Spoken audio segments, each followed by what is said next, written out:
Huquq-tartibot idoralari tomonidan olib borilgan tezkor harakatlar natijasida fuqarolarni shantaj yo'li bilan qo'rqitib, moddiy manfaatdor bo'lishga uringan shaxslar fosh etildi. Mazkur holat bo'yicha jinoyat ishi qo'zg'atilib, aybdorlarga qonun doirasida chora ko'rildi.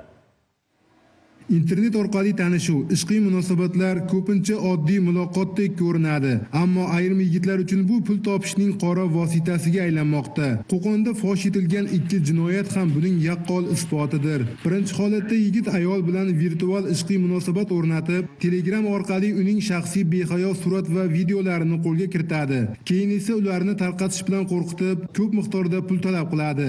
Shahardagi Paynet shoxobchasi orqali pul o'tkazilgan zahoti huquqni muhofaza qiluvchi organ xodimlari yigitni qo'lga oladi. Sud esa unga nisbatan qonuniy chora ko'rdi.